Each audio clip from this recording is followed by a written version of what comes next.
నమస్తే, నేను జర్నలిస్ట్ శ్రీనివాస్. ఈరోజు ఏపీ వార్తాపత్రికలో వచ్చిన వార్తలను విశ్లేషణ చేద్దాం. ముందుగా ప్రజాశక్తి పేపర్లో వచ్చిన వార్తలను చూద్దాం.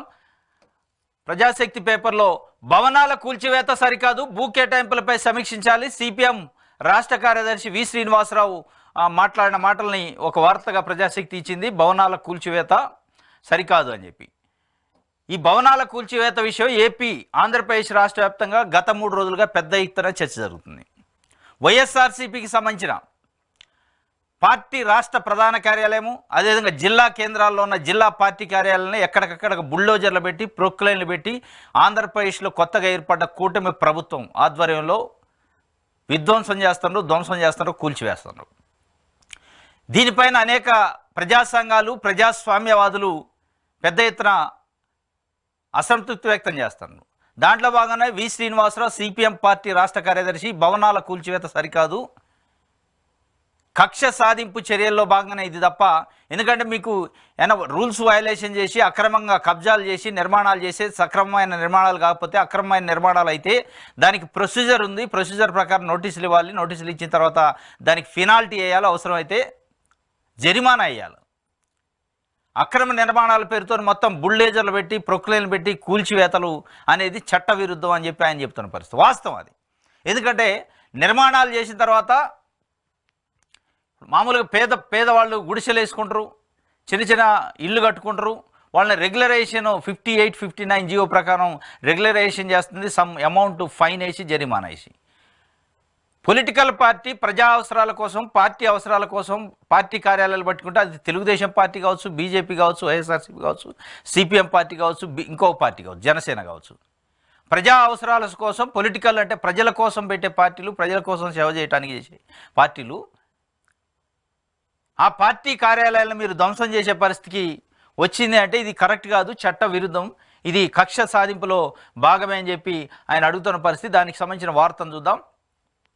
అక్రమ నిర్మాణాల పేరుతో భవనాల కూల్చివేత సరికాదని సిపిఎం రాష్ట్ర కార్యదర్శి వి శ్రీనివాసరావు అన్నారు. గత ప్రభుత్వ హయాంలో ప్రజలకు, రాష్ట్రానికి కీడు చేసే భూ అక్రమ కేటాయింపులు, దందాలపై సమీక్షించాలని కోరారు. అవినీతి కుంభకోణాలు జరిగాయని వాటి నిగ్గు తేల్చాలని విజ్ఞప్తి చేశారు. రాష్ట్రంలో నూతనంగా అధికారంలోకి వచ్చిన ప్రభుత్వం గత వైసీపీ ప్రభుత్వం మాదిరి కాకుండా పారదర్శకంగా, నిష్పక్షపాతంగా, ప్రజా అనుకూలంగా పాలన సాగించాలని కోరారు. విజయవాడ ఎంబీ భవన్లో 2 రోజుల పాటు జరిగిన ఎన్టీఆర్ జిల్లా సిపిఎం కార్యకర్తల శిక్షణా కార్యక్రమం చివరి రోజు ఆదివారం ఆయన మాట్లాడుతూ, నిర్మాణంలో ఉన్న వైసీపీ రాష్ట్ర ప్రధాన కార్యాలయాన్ని అక్రమ నిర్మాణం పేరుతో అధికారులు శనివారం కూల్చివేశారు. చట్టబద్ధంగా కూల్చివేస్తే ప్రజలు హర్షిస్తారని, అలా కాకుండా కక్షతో వ్యవహరించారనే దానికి అవకాశం కల్పించే విధంగా అధికార యంత్రాంగం వ్యవహరించడం సమంజసం కాదని పేర్కొన్నారు.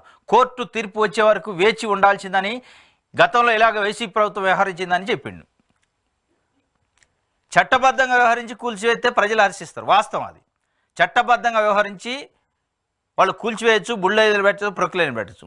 కానీ కక్ష సాధింపు ధోరణిలో ఉంది అనేది ప్రజలకు మెసేజ్ పోతే, ఇప్పటికే వైఎస్ఆర్సీపీకి సంబంధించిన ప్రధాన కార్యాలయం, రాష్ట్ర ఆఫీసు, అదేవిధంగా జిల్లా కేంద్ర కార్యాలయంలో ఉన్న జిల్లా పార్టీ ఆఫీసులను ఎక్కడెక్కడ ధ్వంసం చేస్తుంటే, కూల్చేస్తుంటే, ఒక రకంగా ఇది పొలిటికల్ కక్ష సాధింపుగానే, రాజకీయ కక్ష సాధింపుగానే ప్రజలు అర్థం చేసుకుంటున్నారు. దాన్నే ఆయన చెప్పిండు. కోర్టులో ఉంది పెండింగ్, కోర్టు తీర్పు వచ్చే వరకు కూడా కాకుండా ఆగ మేఘాల మీద భూమి బద్దలైనట్టు, దాంతో ఏదో ప్రజలకు ఒరిగినట్టు, వాస్తవంగా నిజంగానే ప్రజలకు ఏమైనా ఒరిగిద్ది, ప్రజలకు పంచే భూమి అది, ఇది గురించి ప్రజలకు ఇచ్చే కార్యక్రమం ఏదైనా చేస్తానంటే అనుకోవచ్చు. ఇమీడియట్లీ కూల్చేయటం, ఎక్కడెక్కడికే ధ్వంసం చేశారు, పెద్ద పెద్ద కంప్లీట్ అయిన భవనాలు కూడా. అదే ఆయన చెప్తుండే, ఇది అక్రమం నిర్మాణం అయితే మీరు చట్టబద్ధంగా వ్యవహరించండి, కానీ కూల్చివేయటం ఏంది? దాన్ని నిజంగానే అక్రమ నిర్మాణం అయితే దాన్ని ఏదో హాస్పిటల్కో లేకపోతే స్కూల్స్కో దేనికి వాడుకోవచ్చు కదా. కూల్చివేయటం అంటే ఇది ఒక రకంగా ఉన్మాదం, ఇది ఒక రకంగా విధ్వంసం అనేది ఇలా ప్రజాస్వామ్యవాదులు, ప్రజా సంఘాలు, ఎందుకంటే ప్రతి జిల్లా హెడ్ క్వార్టర్లో, రాష్ట్ర స్థాయిలో రాష్ట్ర కేంద్ర కార్యాలయము రాష్ట్ర హెడ్ క్వార్టర్లో విజయవాడలో ఉంది. వాటిని అవసరమైతే వేరే ప్రజా అవసరాలకు వాడుకోండి. నిజంగానే అక్రమ నిర్మాణాలు అక్రమంగా కట్టారు అనుకుంటే, అది ప్రభుత్వ భూమి అనుకుంటే, పర్మిషన్ లేవు అనుకుంటే, డబ్బు వృధా చేయకుండా కూల్చేయటం వల్ల అటు వైఎస్ఆర్సీపీకి సంబంధించి ఏమి లాభం ఉండదు, ఇటు ప్రభుత్వానికి లాభం ఉండదు. కానీ కావాలని కక్ష సాధింపుగా వైఎస్ఆర్సీపీ ఆఫీసుల్ని నేలమట్టం చేసినాం, వైఎస్ఆర్సీపీ అనే పార్టీగా భవిష్యత్తులో ఉండదు అని చెప్పటం కోసం ఇది చేస్తానరా? అనేది చర్చ. కానీ పార్టీ కార్యాలయాలను కూల్చితే, పార్టీ కార్యాలయ గోడలను కూల్చితే, పార్టీ కార్యాలయాలను విధ్వంసం చేస్తే పార్టీలు పోవు, ప్రజల గుండెల్లో ఉంటాయి కదా. అది ఏ పార్టీ అని కానీ, రాజకీయ పార్టీ. నిజంగానే పార్టీ కార్యాలయాన్ని ధ్వంసం చేస్తే అయిపోద్ది, ఇక పార్టీలు ఉండవు, పార్టీ నాయకులు ఉండరు అంటే గత 5 సంవత్సరాల్లో వైఎస్ జగన్మోహన్ రెడ్డి 2019 నుంచి 24 మధ్యలో ఉన్న ముఖ్యమంత్రిగా ఉండు అనేక జిల్లాలలో తెలుగుదేశం పార్టీ కార్యాలయాలని, జిల్లా కార్యాలయాలు, పెద్ద పెద్ద భవనాలు, ప్రభుత్వ భూములను లీజుకు తీసుకొని అనుమతులు లేకుండా ఇప్పటికీ ఉన్నాయి. రాష్ట్ర కార్యాలయము, తెలుగుదేశం పార్టీ రాష్ట్ర కార్యాలయం కూడా అది లీజుతోనే ఉంది. ఇట్లాంటి చాలా ఉన్నాయి.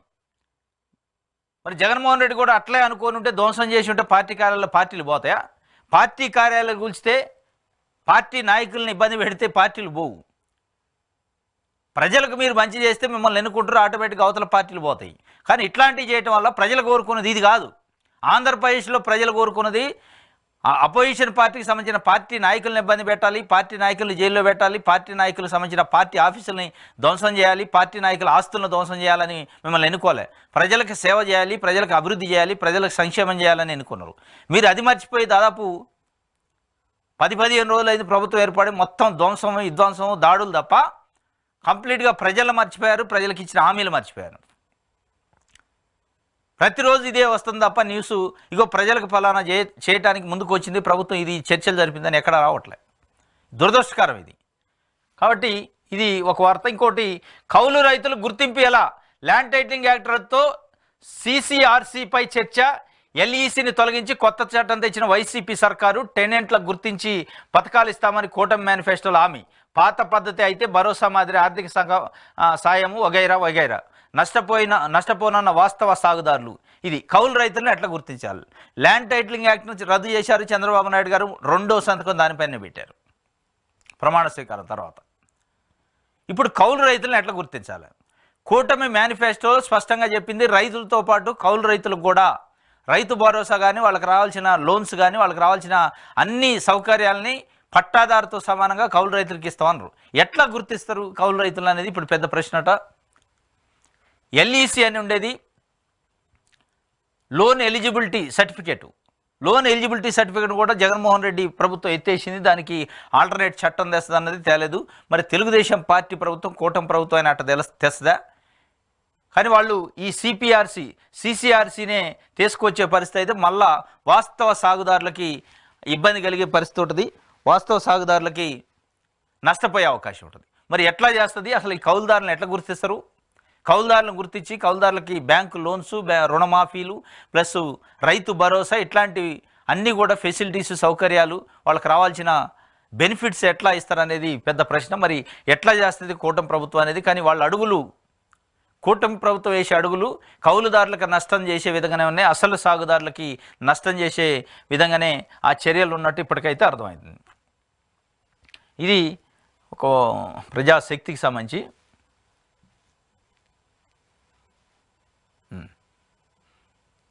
ఈనాడు చూద్దాం.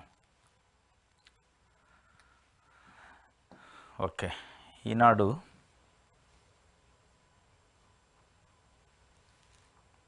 నేడు కేబినెట్ భేటీ, సూపర్ 6 పథకాలు అమలుపై చర్చ. ఈరోజు కేబినెట్ భేటీ ఉందట. చంద్రబాబు నాయుడు గారు ముఖ్యమంత్రి గారి ఆధ్వర్యంలో, ముఖ్యమంత్రి గారి అధ్యక్షతన కేబినెట్ మొట్టమొదటి సమావేశం. ఏపీ రాష్ట్రంలో కొత్త ప్రభుత్వం, కూటమి ప్రభుత్వం ఏర్పడప మొట్టమొదటి కేబినెట్ సమావేశం జరుగుతుంది. దాంట్లో ప్రధానంగా సూపర్ 6 హామీలపైన ప్రధానంగా చర్చ ఉంటుందట. దాని విధి విధానాలపైన ఖరారు చేసే అవకాశం ఉన్నట్టు ఒక వార్త రాశారు. ఇది ఆ సూపర్ 6తో పాటు అమరావతి పైన కానీ, అదేవిధంగా పోలవరం పైన కానీ, ప్రత్యేక హోదా విషయం పైన కానీ కేంద్ర ప్రభుత్వానికి ఏమన్నా కేబినెట్ డెసిషన్ తీసుకునే అవకాశం ఉందా, కేంద్ర ప్రభుత్వం దృష్టికి తీసుకుపోవడానికి అనేది కూడా పెద్ద ఎత్తున చర్చ. అదేవిధంగా నిరుద్యోగులకు సంబంధించి ఉద్యోగాలు, ఏటా 4 లక్షల ఉద్యోగాలు చొప్పున 5 సంవత్సరాల్లో 20 లక్షల ఉద్యోగాలు మేము భర్తీ చేస్తాం, నిరుద్యోగులకి నిరుద్యోగ భృతి ఇస్తాం అనేది ప్రధానమైన హామీ ఇచ్చారు. అది వాస్తవంగా అది కార్యాచరణ దాల్చిద్దా? ఆ కార్యాచరణ దాల్చే అవకాశం ఉంటే, వాళ్ళకి నిజంగానే కమిట్మెంట్ ఉంటే మొట్టమొదటి క్యాబినెట్ మీటింగ్లో దానిపైన 4 లక్షల ఉద్యోగాలు ఈ సంవత్సర కాలంలో భర్తీ చేయడానికి సంబంధించిన విధి విధానాలపై చర్చ జరగాలి. అదేవిధంగా ప్రత్యేక హోదా విషయంలో ఇవాళ కేంద్ర ప్రభుత్వంలో కీలకంగా ఉంది తెలుగుదేశం పార్టీ ఎంపీలపైన ఆధారపడే కేంద్రం ప్రభుత్వం నిలబడదాన. ఇవాళ ప్రత్యేక హోదా అడిగే అవకాశం ఉంది, అడిగే డిమాండ్ వచ్చింది, ఆ అవకాశం ఉంది, హక్కు కూడా వచ్చింది. హక్కు ఎట్లాగుంది, కానీ అవకాశాలు ఈ గడిచిన 10 సంవత్సరాల్లో ఎప్పుడు రాలేదు. ఈ స్థాయిలో ఎంపీలు అక్కడ ఆధారపడి, ఏపీ ఎంపీలు పైన ఆధారపడి కేంద్ర ప్రభుత్వం ఎప్పుడు లేదు, ఇప్పుడు మొట్టమొదటిసారిగా వచ్చింది. కాబట్టి ఇప్పుడు మరి దానిపైన ఏమైనా క్యాబినెట్లో డెసిషన్ తీసుకుంటారా, ఈ తూతూ మాత్రంగానే జరిగిద్దా అనేది ఈరోజు చూస్తే తెలుస్తుంది. కానీ ప్రధాన ఎజెండా సూపర్ 6 పైనే ఉందట. ఈ సూపర్ 6 కంటే కూడా ప్రధానంగా ప్రత్యేక హోదా పైన, ప్రత్యేక ప్యాకేజీ పైన, పోలవరం నిధుల పైన, అమరావతి నిర్మాణం పైన నిధుల కోసం కేంద్ర ప్రభుత్వం పైన ఒత్తిడి చేయడానికి క్యాబినెట్ ఏమైనా డెసిషన్ తీసుకుంటుందా అనేది రాష్ట్ర వ్యాప్తంగా ప్రజలు ఎదురు చూస్తున్నారు. దాంతోపాటు సూపర్ 6 అమలు కూడా ఉంది. సూపర్ 6లో అనేక హామీలు ఉన్నాయి. సూపర్ 6 కాక కూడా చాలా చెప్పారు. గ్రామ వాలంటీర్లకి, గ్రామ సచివాలయానికి సంబంధించి వాలంటీర్లు ఏదైతే ఉన్నారో వాలంటీర్లకు 5,000 నుంచి 10,000 జీతం చేస్తా, ఆ వ్యవస్థను అట్లా ఉంచుతారు. దానిపైన కూడా ఏమైనా చర్చ ఉందా? మరి రేపు జూలై 1కి పెన్షన్ల పంపిణీ కార్యక్రమం ఉంది, అదే వాలంటీర్లు చేతికి ఇచ్చి పంపిస్తారా 7,000 రూపాయల మనిషికి, లేదా అసలు ఆ వ్యవస్థను ఎత్తేస్తారా అనేది కూడా ఇవాళ చర్చకు వచ్చే అవకాశం ఉంది. చర్చకు రావాలని 2,60,000 మంది గ్రామ వాలంటీర్లు ఎదురు చూస్తున్నారు. వాళ్ళపైన ఏమైనా చర్చ జరిగిద్దా? ఇవన్నీ చాలా కీలకమైన అంశాలు ఉన్నాయి. మరి కీలకమైన అంశాల జోలికి వెళ్తారా, వెళ్ళకుండానే సూపర్ 6 వరకే పరిమితం అవుతారా అనేది ప్రధానంగా ఇప్పుడు చర్చ జరుగుతుంది. ఈ కీలకమైన అన్ని అంశాలపైన చర్చ ఉంటేనే, ఎందుకంటే ఏటా 4 లక్షల ఉద్యోగాలు అనేది ఇంపార్టెంటే, గ్రామ సచివాలయానికి సంబంధించి వాలంటీర్లు ఉంచుతారా తీసేస్తారా అనేది ఇంపార్టెంటే, ఎందుకంటే వాళ్ళపైన ఆధారపడి రేపు పెన్షన్ల పంపిణీతో 1 వీక్లో పెన్షన్ల పంపిణీ చేయాలి. ఇవన్నీ ఉన్నాయి. మరి ఏం చేస్తారు అనేది ఈరోజు తెలిసే అవకాశం ఉంది. ఇంకోటి, ఆ ప్యాలెస్లు కనిపించలేదా? వైకాపా సేవలో పట్టణ ప్రణాళిక విభాగం అనుమతులు లేకున్నా ఆ పార్టీ భవనాల నిర్మాణంపై అవ్యాజ్య ప్రేమ, అనేక చోట్ల నోటీసులు ఇచ్చే ప్రయత్నం చేయలేదు. వైఎస్ఆర్సీపీకి సంబంధించి జిల్లా కేంద్రాల్లో ఉన్న పార్టీ కార్యాలయాలు, రాష్ట్ర కేంద్రంలో ఉన్న రాష్ట్ర పార్టీ ప్రధాన కార్యాలయము కూల్చివేతకు సంబంధించి కూల్చివేశారు. దాదాపు చాలా సార్లు బుల్డోజర్లు పెట్టి, ప్రొక్లైన్లు పెట్టి. దానికి సంబంధించి ఈనాడు పేపర్ ఒక వార్త రాసింది. ఆ ప్యాలెస్లు కనిపించలేదా? ఏ ప్యాలెస్లు? వైఎస్ఆర్సీపీకి సంబంధించిన పార్టీ కార్యాలయాలు, ప్రజల కోసం పెట్టే పార్టీలు, ప్రజాసేవకై పెట్టే ఏ పార్టీ అయినా ఆ పార్టీకి సంబంధించిన కార్యాలయాలు ప్యాలెస్ లేక ఈనాడు పత్రిక కనిపిస్తున్నాయి. ఎస్, ఆ ప్యాలెస్లు కనిపించలేదా అంటున్నారు. ఆ ప్యాలెస్లు కనిపించినాయి కాబట్టి ఇలా కూల్చేస్తున్నారు. మరి మీకు కనిపిస్తే వైఎస్ఆర్సీపీకి సంబంధించిన ఓన్లీ పార్టీ కార్యాలయాలు కనిపిస్తున్నాయా? తెలుగుదేశం పార్టీ కార్యాలయాలు ఎక్కడ కనిపించట్లేదా? అసలు తెలుగుదేశం పార్టీ కార్యాలయాలు ఇవ్వా? ఉంటే అవి అన్ని రూల్స్ ప్రకారమే, నిబంధనల ప్రకారం ఉన్నాయా? అంటే తెలుగుదేశం పార్టీకి సంబంధించిన కార్యాలయాలు కూడా లీజుల మీద నడిచే ఉన్నాయి, ప్రభుత్వ భూముల్లో నిర్మించినవి ఉన్నాయి, సరైన అనుమతులు లేకుండా నిర్మించినవి ఉన్నాయి. కానీ అవి కనిపించట్లే. అదే ఈనాడు పత్రిక ఇవాళ అడుగుతుంది. ఈనాడు పత్రిక రాశారు కాబట్టి ఈనాడు పత్రికని ప్రజలు ఇవాళ అడుగుతున్నారు, ప్రభుత్వాన్ని కూడా అడుగుతున్నారు. మీరు నిజంగానే కక్ష సాధింపు కాదు, ట్రాన్స్పరెన్సీ, చంద్రబాబు నాయుడు గారు అంటేనే అడ్మినిస్ట్రేషను, ఆయన రాజకీయాలు చేయడు, అడ్మినిస్ట్రేషన్ మీద దృష్టి పెడతాడు. తనైనా మనైనా మందైనా అందరికీ రూల్ ప్రకారం చేస్తున్నాడు. మరి ఇదేంది? మరి మీ పార్టీ కార్యాలయాలు, తెలుగుదేశం పార్టీకి సంబంధించిన కార్యాలయాలు పదుల సంఖ్యలో పర్మిషన్ లేకుండా ఉన్నాయి. మరి వాటిని కూడా మీరు బుల్డోజర్లు పెట్టి, ప్రొక్లైన్లు పెట్టి కూల్చేసి ఉంటే మీరు మీ చిత్తశుద్ధి, మీకున్న కమిట్మెంటు ప్రజలు మెచ్చుకునేవాళ్ళే. కానీ వైఎస్ఆర్సీపీకి సంబంధించిన పార్టీ కార్యాలయాలు కనపడుతున్నాయి, వాటికే నిబంధనలు లేవు అన్నట్టు, వాటికే పర్మిషన్ లేవు అన్నట్టు, మిగతా వాటి అన్నిటికీ ఉన్నట్టు మీకు ఎట్లయితే కనిపిస్తుందో అక్కడే పక్షపాతం, అక్కడే కక్ష, అక్కడే విధ్వంసం కనిపిస్తుంది. దురదృష్టవశాత్తు అలా ఏపీలో ఉన్న పత్రికలలో కూడా, టీవీలలో కూడా ఎక్కువ శాతం పచ్చ మీడియా అనేది ఏదైతే పేరు పడదో వాళ్ళకు కూడా అవి కనిపించలే. ఓన్లీ వైఎస్ఆర్సీపీకి సంబంధించిన పార్టీ కార్యాలయాలే అనుమతులు లేనట్టు మిగతా అన్నీ ఉన్నట్టే కనిపిస్తున్నాయి. అందుకే ఆ ప్యాలెస్లు మీకు కనిపించట్లేదు అంటున్నారు. ప్రజలు ఏమడుగుతున్నారంటే ఈనాడు పత్రికని, మరి ఆ ప్యాలెస్లు తెలుగుదేశం పార్టీకి సంబంధించిన రాష్ట్ర కార్యాలయాలు, రాష్ట్ర కేంద్ర కార్యాలయాలు, జిల్లా కేంద్ర కార్యాలయాలు ఏదైతే ఉన్నారో ఆ ప్యాలెస్లు మరి మీకు కనిపించట్లేదా అని కూడా అడిగే పరిస్థితి ఉంది. ఇది ఈనాడుకు సంబంధించి.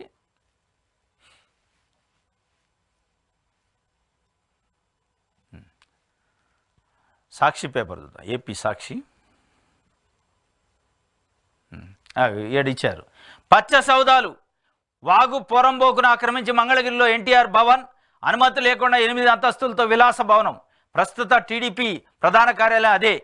దీనిపై కోర్టులో కొనసాగుతున్న విచారణ. రాష్ట్ర వ్యాప్తంగా రాజకోటల్లో టీడీపీ ఆఫీసులు. జీవోలన్నీ బాబు హయాంలోనే. ఏకంగా ఉండవల్లిలోని అక్రమ కట్టడంలో చంద్రబాబు నివాసం. విజయవాడ ఆటోనగర్లో ఇరిగేషన్ స్థలాలను లాక్కొని టీడీపీ ఆఫీసు ఏర్పాటు. విశాఖలో దస్పల్లా కొండను తొలచి కార్యాలయాన్ని కట్టించిన టీడీపీ. కాకినాడలో జడ్పీ భవనాన్ని స్వాధీనం చేసుకొని టీడీపీ ఆఫీసుగా నిర్మాణం. శ్రీకాకుళంలో దళితులకు కేటాయించిన భూముల్లో ఎన్టీఆర్ భవనం. తమకు అనుకూలంగా గతంలోనే పార్టీలకు భూములు కేటాయించే విధానం తెచ్చుకున్న చంద్రబాబు వాటి ఆధారంగానే కేటాయింపులు. పక్కనున్న పేదల స్థలాలు సైతం కబ్జా. తన నిర్వాకాలను కప్పిపుచ్చుకునే వైఎస్ఆర్సీపీ కార్యాలయంపై తప్పుడు ప్రచారాలు. ఇగో పచ్చ సౌదాలంటే 8 అంతస్తులతోని మంగళగిరిలో నిర్మాణం చేసినట్ట వాగు పోరంబోకు స్థలాన్ని ఆక్రమించి మంగళగిరిలో ఎన్టీఆర్ భవనం. ఇది కనిపించట్లే తెలుగుదేశం పార్టీకి కానీ తెలుగుదేశం పార్టీ మీడియాకు కానీ ఎల్లున్న ప్రభుత్వానికి కానీ ఇవి కనిపించట్లే. ఓన్లీ వైఎస్ఆర్సీపీయే కనిపిస్తున్నట్టు. దీన్ని కక్ష సాధింపు అనకపోతే ఏమంటారు? దీన్ని విధ్వంసం అనకపోతే ఏమంటారు? దీన్ని ఉన్మాదం అనకపోతే ఏమంటారు? దీన్ని సైకోతనం అనకపోతే ఏమంటారు అనేది ఇలా ఏపీలో ఉన్న సగటు ప్రజలు మాట్లాడుకుంటున్నారు, ప్రజాస్వామ్యవాదులు మాట్లాడుకుంటున్నారు. ఎస్, మీరు వైఎస్ఆర్సీపీకి సంబంధించిన పార్టీ కార్యాలయాల్ని వాళ్ళు తప్పు చేస్తే వాళ్ళ ఇళ్లలో కబ్జా ఉన్నాగానే ధ్వంసం చేయండి, విధ్వంసం చేయండి. అట్ ద సేమ్ టైం మిగతా పార్టీ కార్యాలయాలు మిగతా పార్టీ నాయకులకు సంబంధించి కూడా మీ పార్టీ నాయకులకు సంబంధించి కూడా అట్లే చేసి ఉంటే మీది ఇది ఉన్మాదం కాదు, విధ్వంసం కాదు, సైకోతనం కాదు, కక్ష సాధింపు కాదు. ఇది నిజంగా రూల్ ప్రకారం చేస్తుంది, హ్యాట్సప్ అని చెప్పొచ్చు. కానీ మీరు చేస్తున్నది ఏంది? ఇప్పుడు మీరు నిర్మించుకున్న కార్యాలయాలు వాగులు పోరంబోకులలో జిల్లా పరిషత్ ఆఫీసులను కబ్జా చేస్తారు. దళితులకు ఇచ్చిన భూములలో పార్టీ ఆఫీసులు కడతారు. వాటికి అనుమతులు ఉండవు. కానీ వాటికి అనుమతులు ఉన్నట్టు ఇక వాళ్ళే నీతివంతులైనట్టు, సత్య హరిశ్చంద్రులు ఇంటి పక్కన ఉన్నట్టు, వీళ్ళే సత్య హరిశ్చంద్రులు అన్నట్టు, యువతలంతా తప్పుడు మనుషులు, తప్పుడు పార్టీలు అన్నట్టు క్రియేట్ చేసే ప్రయత్నం. ఇది ముమ్మాటికి కక్ష సాధింపే అనేది ఇలా ఏపీలో మెజారిటీ ప్రజలు మాట్లాడుకుంటున్న పరిస్థితి. ఈ కక్ష సాధింపు కోసం కాదు చంద్రబాబు నాయుడు గారిని కూటమిని ముఖ్యమంత్రి చేసింది, ప్రభుత్వంలోకి తీసుకొచ్చింది. ఈ కక్ష సాధింపు చేయడానికి అయితే అవసరం లేదు. ప్రభుత్వాలు దేనికి ఉండాలి? ప్రజల కోసం ఉండాలి, ప్రజలకు అభివృద్ధి చేయడానికి, ప్రజలకు సంక్షేమం చేయడానికి, రాష్ట్రాన్ని ముందుకు తీసుకోవడానికి, అభివృద్ధి చేయడానికి. మీరు ఇట్లా కక్ష సాధింపు భవనాలు కూల్చేసి విధ్వంసం చేస్తామంటే సామాన్య ప్రజలు భయభ్రాంతులకు గురి అయ్యే అవకాశం ఉంటుంది.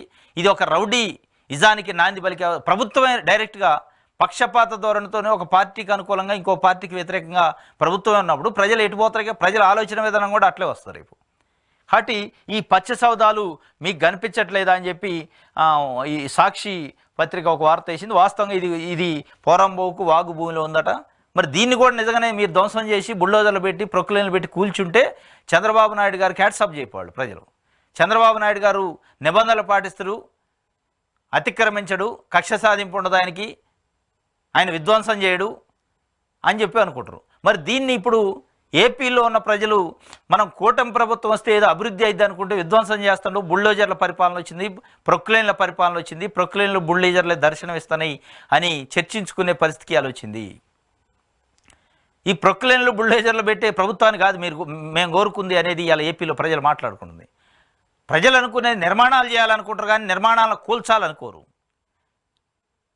నిర్మాణాలు కూల్చే వాళ్ళని విధ్వంసకారులు అంటారు, నిర్మాణం చేసేవాళ్ళని నిర్మాతలు అంటారు, అభివృద్ధి ప్రదాతలు అంటారు, అభివృద్ధి చేసేవాళ్ళు అంటారు, రాష్ట్రాన్ని ముందుకు తీసుకుపోయేవాళ్ళు అంటారు, ప్రజల్ని ముందుకు తీసుకుపోయేవాళ్ళు అంటారు. ఇలా అధికారం ఉందని చెప్పి ఇట్లాంటివి చేస్తే అధికారం శాశ్వతం కాదు. ప్రజలు ఎవరిని ఎన్ని రోజులు ఉంచాలి, ఎక్కడ ఉంచాలి అనేది వాళ్ళకి స్పష్టమైన క్లారిటీ ఉంటుంది. దీన్ని అన్ని గమనిస్తున్నారు.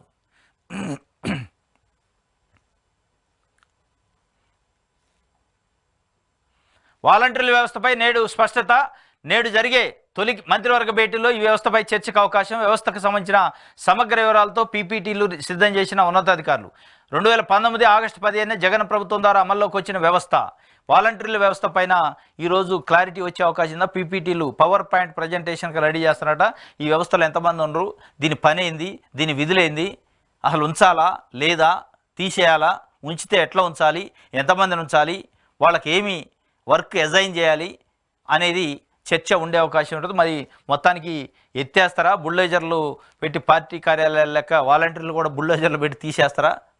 దీనికి బుల్డోజర్లు అవసరం లేదనుకో, పోటుజాలు ఒక పెన్ను సంతకంతో చంద్రబాబు నాయుడు గారు చేస్తే వ్యవస్థ ఉండాలంటే ఉంటుంది, పోవాలంటే పోతుంది. వాస్తవంగా గత 5 సంవత్సరాలుగా 2,66,000 మంది వాలంటీర్లు ప్రతి ఇంటికి వెళ్ళి పెన్షన్ పంపిణీ చేసిన అవ్వాతాతలకి, వికలాంగులకి, ఒంటరి మహిళలకి, వితంతువులకి ఇట్లాంటి వాళ్ళకి పెన్షన్లు పంపిణీ చేసిన వ్యవస్థ. ఆ వ్యవస్థతోని చాలా వరకు ప్రజలలో మంచి స్పందన ఉంది.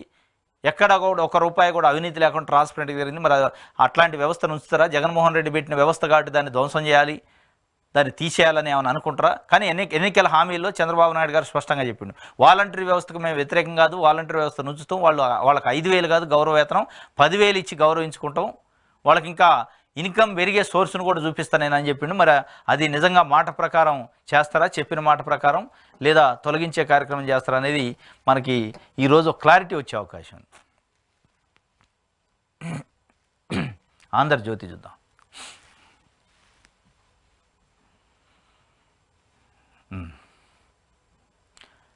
ఇది పార్టీ ఆంధ్రజ్యోతి డైరెక్ట్ ఇదే రాసింది.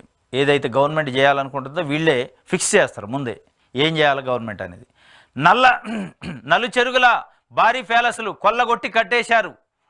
పార్టీ ఆఫీసులకు సంబంధించి పల్నాడు జిల్లా కేంద్ర కార్యాలయంలో వైఎస్ఆర్సీపీకి సంబంధించి జిల్లా కార్యాలయట మొత్తం కబ్జా చేసి కట్టారు అని చెప్పి ఇగో ఇది విధ్వంసం చేసిన తాడేపల్లిలో వైసీపీ సంబంధించిన పార్టీ కార్యాలయం. ఇప్పుడు ఆంధ్రజ్యోతి పత్రికకి ఇక మిగతా తెలుగుదేశం పార్టీ ఏది చేసినా, కూల్చినా, విధ్వంసం చేసినా, బుల్డోజర్లు పెట్టినా, ఎవరైనా మనుషులు చెప్పినా అది ఒక రకంగా అంత లీగలైజ్డ్, అంత చాలా మంచి పని చేస్తున్నట్టు కనిపిస్తుంది. వేరే ప్రభుత్వాలు, వేరే పార్టీలు ఏ చిన్న కార్యక్రమం చేసినా, ఏ చిన్న పని చేసినా దాంట్లో నెగిటివ్ ఎతికే ప్రయత్నం, దాంట్లో కోడిగుడ్డు మీద పీకే కార్యక్రమం చూసినా అదే చూస్తున్నాం మనం. ఇదే పరిస్థితుల్లో వైఎస్ఆర్సీపీ ప్రభుత్వం ఉండి అక్కడ తెలుగుదేశం పార్టీకి సంబంధించిన ఒక పార్టీ కార్యాలయాన్ని కూల్చుంటే, ఒకదాన్ని చిన్న గోడను కూల్చుంటే, ఇదే ఆంధ్రజ్యోతి ప్రజాస్వామ్యం పైన దాడి, ప్రజాస్వామ్యంలో పార్టీలు ప్రజలకు సేవ చేయాలి, పార్టీ ఆఫీసులు ప్రభుత్వ కార్యాలయాల్లో ప్రభుత్వ జాగాలో కడితే ఏమైంది, స్థలంలో కడితే ఏమైంది, ఇంతకంటే దౌర్భాగ్యం ఉంటుందా, విధ్వంసం, సైకో జగన్ అని చెప్పేటోళ్ళు. మరి ఇదే వైఎస్ఆర్సీపీ సంబంధించిన పార్టీ కార్యాలయాలను తెలుగుదేశం పార్టీ ఎక్కడికక్కడ బుల్డోజర్లు పెట్టి కూల్చుతుంటే ఇది ప్రజాస్వామ్యయుతం, ప్రజలు హర్షించే మాట అన్నట్టు ఆంధ్రజ్యోతి పత్రిక రాసింది. ఇది మీ పక్షపాత ధోరణి, మీ కక్ష సాధింపు ధోరణికి నిదర్శనం అనేది ఇలా ఏపీలో మెజార్టీ ప్రజలు చర్చించుకుంటున్నారు. ప్రజాస్వామ్యవాదులు ఖండిస్తున్నారు దీన్ని. పార్టీ కార్యాలయాలు ప్రజల కోసం ఉంటాయి, ప్రజలకు సేవ చేయడానికి ఏ పార్టీ అయినా ఉంటుంది. ఆ పార్టీ కార్యాలయాలు ఆ ప్రభుత్వానికి అప్లై చేసుకుంటే మేము పార్టీ కార్యాలయాలు నడుపుకోవడానికి లీజుకి ఇవ్వండి కొంత స్థలం అని ఆ స్థలంలో కట్టుకుంటారు. దాన్ని ఏదో కబ్జా అయినట్టు, అక్రమాలు అయినట్టు తెలుగుదేశం పార్టీ రాష్ట్ర కార్యాలయాన్ని ఇలా వాగులో ఉంది, పోరంబోకు భూమిలో ఉంది. ప్రభుత్వానికి సంబంధించి 8 అంతస్తులతోని విలాసవంతంగా కట్టారు. అది ఆంధ్రజ్యోతికి కనపడదు, అది ప్రభుత్వానికి కనపడదు.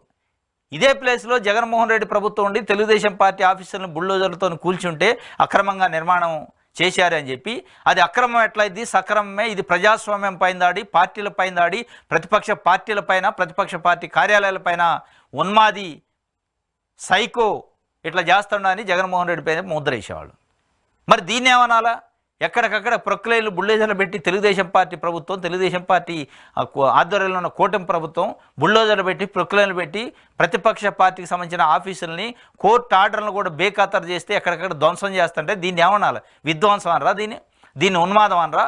దీన్ని సైకోతనం అనరా? దీన్ని కక్ష సాధింపు అనరా అనేది ఇలా ఏపీలో ఉన్న ప్రజలు మాట్లాడుకుంటున్నారు. ఇది ఆంధ్రజ్యోతి.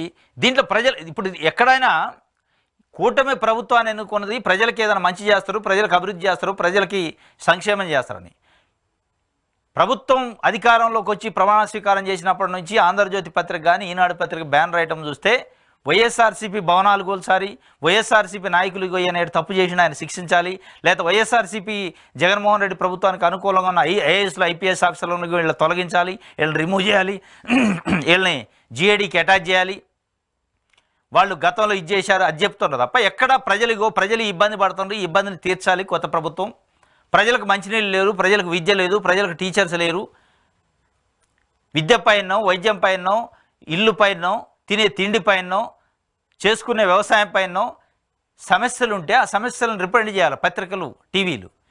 కానీ దురదృష్టవశాత్తు ఇటు ఆంధ్రజ్యోతి కానీ ఈనాడు కానీ అసలు ప్రజలకు సంబంధించి ప్రజలు ఎన్నుకున్న ప్రభుత్వం ప్రజలకు సేవ చేయడానికి ప్రజా సమస్యలు ఉన్నాయి, ఈ సమస్యల మీద మీరు ఇది చేయాలి అని చెప్పి ప్రభుత్వానికి సూచించడం కానీ ప్రభుత్వానికి తెలియజేయడం కానీ ప్రభుత్వం దృష్టికి తీసుకుపోయే కార్యక్రమం చేయట్లేదు. ఓన్లీ వైఎస్ఆర్సీపీని ఏం చేయాలి, వైఎస్ఆర్సీపీని ఎట్లా టార్గెట్ చేయాలనేది వీళ్ళు ఒక ఎజెండా ఫిక్స్ చేస్తున్నారు ప్రభుత్వానికి, ఇటు ఆంధ్రజ్యోతి కానీ అటు ఈనాడు కానీ. తప్ప ప్రజల గురించి మర్చిపోయారు. వీళ్ళే ఇదే పత్రికలు 5 సంవత్సరాలు విధ్వంసం జరిగింది, ప్రజలు బేకారయ్యారు, ప్రజలు చాలా ఇబ్బందులు పడుతున్నారు, తినడానికి తిండి లేదు, ఉండటానికి ఇల్లు లేదు, చదువుకోవడానికి చదువు లేదు, చూంచుకోవడానికి వైద్యం లేదు అని చెప్పారు కదా. మరి వాళ్ళ గురించి రాయాలి కదా నిజంగానే ఆ పరిస్థితి ఉంటే. దీన్ని కక్ష సాధింపటరు, దీన్ని ఉన్మాదం అంటారు అనేది ఇలా ఏపీలో ప్రజలు ఎదురు చూస్తారు. మా గురించి ఏమైనా పత్రికలు రాస్తాయో, టీవీలు చెప్తాం, ప్రభుత్వం మా గురించి ఏమైనా మాట్లాడుకుంటుందేమని. ఇది ఆంధ్రజ్యోతికి సంబంధించి. ఇది ఈరోజు ఏపీ వార్తాపత్రికలో వార్తలకు సంబంధించిన విశ్లేషణ. రేపు తాజా వార్తలతో మళ్ళీ కలుసుకుందాం. Thank you.